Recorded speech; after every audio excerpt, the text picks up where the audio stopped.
వరకు కబాలీకి అనుకున్న స్థాయిలో క్రేజ్ లేదే అని ఫీల్ అయ్యాడు నిర్మాత కలైపులి తాను.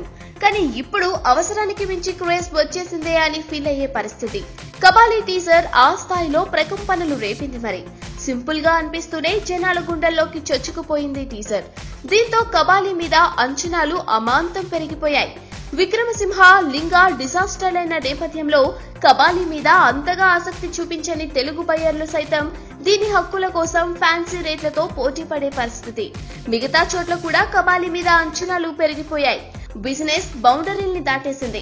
అయితే ఇప్పటికే ఆకాశాన్ని అంటుతున్న అంచనాల్ని మరింత పెంచేయడం ఇష్టం లేక రజనీకాంత్ ఎందుకు కబాలీ ఆడియో వేడుకను రద్దు చేయాలని నిర్ణయం తీసుకున్నట్లుగా వార్తలొస్తున్నాయి.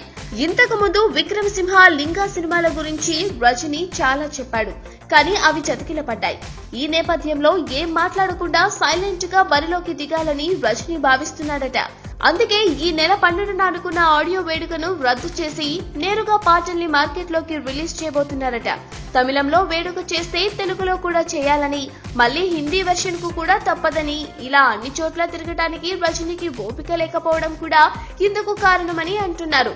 ఇది అభిమానులకు నిరాశ కలిగించే విషయమే అయినా కబాలీ మీద హైప్ మరిగి పెరగకుండా మంచి పని చేశాడు సూపర్ స్టార్.